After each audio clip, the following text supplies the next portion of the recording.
নমস্কার বন্ধুরা, অনেক দিন পরে চিকেনের একটা দুর্দান্ত রেসিপি আপনাদের সঙ্গে শেয়ার করে নিচ্ছি। হাড় সমেত চিকেন নিয়েছি 750 গ্রাম। তার মধ্যে 2 চামচ নুন, 2 চামচ হলুদ গুঁড়ো আর কাশ্মীরি লঙ্কার গুঁড়ো 2 থেকে 3 চামচ দিয়ে আর কিছুটা সর্ষের তেল দিয়ে মাংসটাকে ভালো করে মাখিয়ে নিয়ে আধ ঘন্টা থেকে 1 ঘন্টা বা আরও বেশি সময় যদি পারেন ম্যারিনেট করে রেখে দিতে হবে। চিকেনের যে কোনো রেসিপি করুন না কেন, সে চিকেন কষা হোক বা চিকেনের ঝোল হোক, চিকেন কিন্তু অবশ্যই ম্যারিনেট করে রাখবেন। নুন, হলুদ আর তেল অবশ্যই দিয়ে ম্যারিনেট করবেন আধ ঘন্টা বা 1 ঘন্টা। চিকেন ম্যারিনেট করলে তবেই সেটা খেতে ভালো হয় রান্না হওয়ার পরে, না হলে কীরকম একটা শক্ত শক্ত হয়ে যায়। সমস্ত গুঁড়ো মশলা চিকেনের মধ্যে ভালো করে মিশিয়ে দিয়ে আধ ঘন্টা ঢাকা দিয়ে রেখে দিচ্ছি। এইবার অন্যদিকে একটা ফ্রাই প্যান গরম করে তার মধ্যে 2 চামচ ধনে, 2 চামচ জিরে আর 1 চামচ মৌরি, 4টে এলাচ, একটা বড় এলাচ আর গোলমরিচের দানা 5 থেকে 7টা দিয়ে এটাকে ড্রাই রোস্ট করে নিচ্ছি। এই গোটা মশলাগুলো ড্রাই রোস্ট করে ঠান্ডা করে মিক্সির মধ্যে ঘুরিয়ে পাউডার বানিয়ে নিচ্ছি। এইবার ফ্রাই প্যানের মধ্যে 2 চামচ মতো রিফাইন তেল দিতে হবে, দিয়ে ম্যারিনেট করা যে চিকেনের পিসগুলো আছে সেইগুলো একটু ভেজে নিতে হবে। রান্নার সমস্ত উপকরণই কিন্তু প্রায় একরকম, ধনে, জিরে, মৌরি, টক দই, নুন, তেল, মশলা ইত্যাদি ইত্যাদি, কিন্তু একটু পদ্ধতি আলাদা রকম করলেই রান্নার স্বাদটা অন্যরকম এসে যায়। চিকেনের পিসগুলো একটু হালকা করে ভেজে নিয়ে তুলে রাখতে হবে। এইবার ওই ফ্রাই প্যানের মধ্যেই আরও কিছুটা তেল দিয়ে তার মধ্যে একটু সাদা জিরে 1 চামচ ফোড়ন দিয়ে দিতে হবে। সাদা জিরেটা যখন তেলের মধ্যে একটু ভাজা হতে শুরু হবে তখন দিয়ে দিতে হবে 2 থেকে 3টে তেজপাতা আর 4টে শুকনো লঙ্কা ফোড়ন।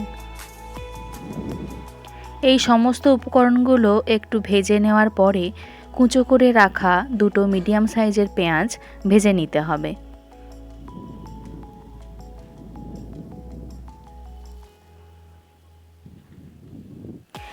এই রেসিপি আপনাদের যদি ভালো লেগে থাকে অবশ্যই আমাকে কমেন্টে জানাবেন আর সাবস্ক্রাইব করার জন্য অনুরোধ রাখলাম। পেঁয়াজগুলো হালকা যখন ভাজা হতে শুরু হবে তার মধ্যে দিয়ে দিতে হবে 2 চামচ মতো নুন। নুনটা দিলে পেঁয়াজ থেকে একটু জল ছেড়ে আসবে আর পেঁয়াজটা তাড়াতাড়ি ভাজা হবে।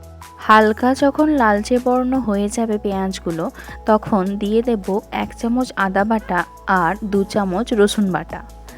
এইবার এই মশলাগুলো পেঁয়াজের সঙ্গে ভালো করে মিশিয়ে দিয়ে একটু আঁচটাকে মাঝারি রেখে মশলাটা ভালো করে কষিয়ে নেব। মশলা কষানোটা কিন্তু খুবই ইম্পর্ট্যান্ট। এই মশলা কষানো যত ভালো হবে রান্নার স্বাদও কিন্তু ততটাই ভালো হবে। নতুন যারা দেখছেন আমার রেসিপিটা তাদেরকে আমার চ্যানেলের নতুন বন্ধু হওয়ার জন্য অনুরোধ রাখলাম। আদা ও রসুনের কাঁচা গন্ধটা একটু চলে যাওয়ার পরে একটা বড় সাইজের টমেটো কুচি দিয়ে দিচ্ছি আর এটাকে ওই মশলার সঙ্গে ভালো করে কষিয়ে নিচ্ছি।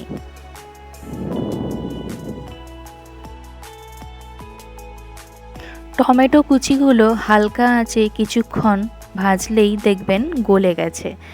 এই সময় দিয়ে দিতে হবে কাশ্মীরি লঙ্কার গুঁড়ো 2 থেকে 3 চামচ। যে যেরকম ঝাল পছন্দ করেন লঙ্কা গুঁড়োটা সেই রকম ব্যবহার করবেন। লঙ্কা গুঁড়ো দেওয়ার পরে মশলার সঙ্গে সেইটাও ভালো করে কষিয়ে নিতে হবে। একটু কষানো হয়ে গেলে সেই যে ভেজে রাখা চিকেন আর চিকেনের যে জুসটা ছিল সেই সমস্তগুলোই ওই মশলার মধ্যে দিয়ে দিতে হবে। আবারও মশলাগুলো ভালো করে মাংসের সঙ্গে মিশিয়ে দিয়ে কষিয়ে নিতে হবে। এই রেসিপিটায় মশলা কিন্তু খুবই কম লাগছে, তেলও কম লাগছে, কিন্তু এই রেসিপিটাকে বলা হয় চিকেন মহারানি।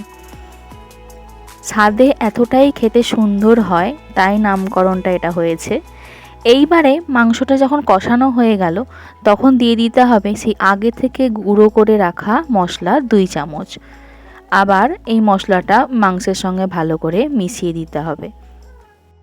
গ্যাসের ফ্লেম মাঝারি করে রাখবেন, তবে রান্নাটা ধিকি ধিকি আঁচে ভালোভাবে হবে। ভালো করে গুঁড়ো মশলাটা মাংসের মধ্যে মিশিয়ে দিতে হবে আর একটু কষিয়ে নিতে হবে। চিকেনের এই রেসিপিটা রুটি পরোটার সঙ্গে কিন্তু খুবই ভালো লাগে খেতে। ডিনারে অবশ্যই বানিয়ে নিতে পারেন। গ্যাসের ফ্লেমটা কম রেখে ঢাকা দিয়ে কিছুক্ষণ রান্না করার পরে যখন ঝোলটা একটু কমে আসবে, সেই সময় 3 চামচ মতো জল ঝরানো টক দই দিয়ে দিতে হবে। গ্যাসের ফ্লেমটা কিন্তু কম রেখেই টক দইটা মাংসের সঙ্গে মেশাতে হবে, না হলে টক দইটা ছানার মতো কেটে যাবে। মেশানো হয়ে গেলে সামান্য একটু জল দিয়ে মাংসটা আরেকটু সেদ্ধ হতে দিতে হবে। এই রেসিপিটা কিন্তু একদমই কঠিন নয়, দেখতে কঠিন মনে হলেও খুবই সহজ। এখানে শুধু গুঁড়ো মশলাগুলোকে ড্রাই রোস্ট করে ব্যবহার করা হয়েছে, আর একটু পদ্ধতিটা আলাদা। যখন দেখবেন গ্রেভিটা অনেকটাই কমে এসেছে আর মাংস সুন্দরভাবে সেদ্ধ হয়ে গেছে, তখন বুঝতে হবে রান্নাটা এবার শেষের পথে। এই সময় গ্যাসের ফ্লেমটা একদম কম রেখে দিতে হবে। আর এর মধ্যে আরও একটা মশলা যোগ করতে হবে, সেটা হলো কসুরি মেথি। কসুরি মেথিকে একটু ড্রাই রোস্ট করে হাতের সাহায্যে গুঁড়ো করে সেটা মাংসের মধ্যে ছড়িয়ে দিচ্ছি, আর মাংসের মধ্যে এই কসুরি মেথিটা ভালো করে মিশিয়ে দিচ্ছি। ভালো করে মেশানো হয়ে গেলে গ্যাসের ফ্লেমটা বন্ধ রেখে 10 থেকে 15 মিনিট এটাকে ঢাকা দিয়ে রেখে দিতে হবে। তারপরে গরম গরম রুটি এবং পরোটার সঙ্গে সার্ভ করুন।